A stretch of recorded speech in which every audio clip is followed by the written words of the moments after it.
दोस्तों, आज की कहानी एक ऐसे सुल्तान की है जो अपनी सल्तनत के बहुत ही होनहार, बुद्धिमान और सामर्थी राजा थे। उन्होंने बहुत सी लड़ाइयाँ लड़ी, युद्ध लड़े और जीते भी। उनके यश की कीर्ति, उनके सामर्थ्य के गुणगान सारी पृथ्वी भर में फैले हुए थे। लोग उनसे डरते थे और अपना न्याय चुकाने के लिए उनके पास जाया करते थे। उन सुल्तान का नाम सुल्तान सुलेमान था। एक बार की बात है, सुल्तान सुलेमान अपने महल में अपनी प्रजा के मध्य बैठे हुए थे कि तभी दो औरतें रोती बिलखती चीखती उनके भवन में आ पहुंचती हैं। सुल्तान देखकर स्तब्ध हो जाते हैं। इस कदर वो औरतें रो रही थीं, चीख रही थीं कि पूरा महल गूंज उठता है। कि तभी सुल्तान सुलेमान इस बात का हुक्म जारी करते हैं, अपने मंत्रियों से कहते हैं कि इन औरतों की ज़िंदगी में ऐसा क्या हुआ है, पूरा मसला पूछो। तो उनमें से एक औरत रोती बिलखती इस बात को कहती है, हे सुल्तान, रहम करें, मेरा न्याय चुकाएं।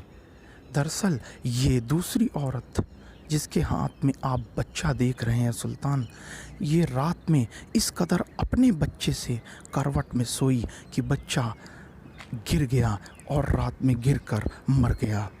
लेकिन सुल्तान जब ये सुबह उठी तो अपने जुर्म छुपाने के लिए इसने मेरे जीवित बच्चे से अपना मृतक बच्चा बदल दिया।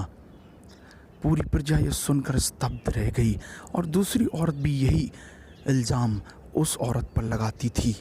अब राजा गहरी सोच में पड़ गए, अब हम क्या फ़ैसला लें।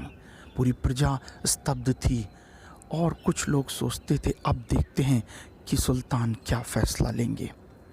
थोड़ी देर बाद सुल्तान ने इस बात का फ़ैसला लिया।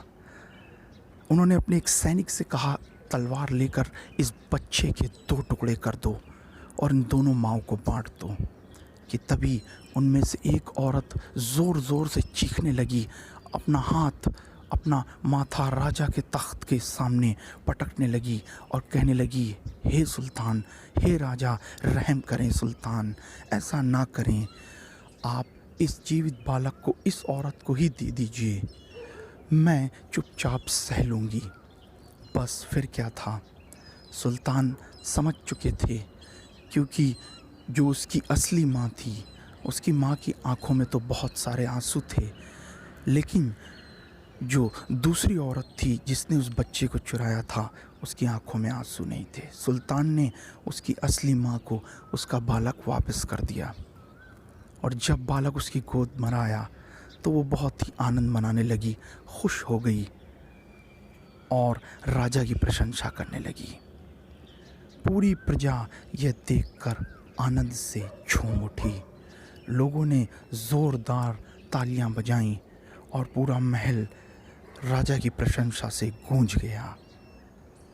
तो दोस्तों, हमने इस कहानी से क्या सीख ली कि बुद्धिमानी न सिर्फ प्रजा को बचाती है वरन इंसानियत को भी बचाती है। और दोस्तों, मैं बताना चाहता हूँ इस वीडियो के माध्यम से कि बुद्धि जो होती है वो कहीं बाज़ार में बिकती नहीं है। बुद्धि समझ का देने वाला ईश्वर है। दोस्तों, अगर आपको मेरा वीडियो अच्छा लगा हो तो ज़रूर से कमेंट करें, लाइक करें, जितना हो सके शेयर करें, सब्सक्राइब ज़रूर करें और ऐसे ही रोचक वीडियो के लिए मेरे साथ बने रहें। और हाँ दोस्तों, कोशिश करना ना छोड़ें, क्योंकि कोशिश करने वालों की कभी हार नहीं होती।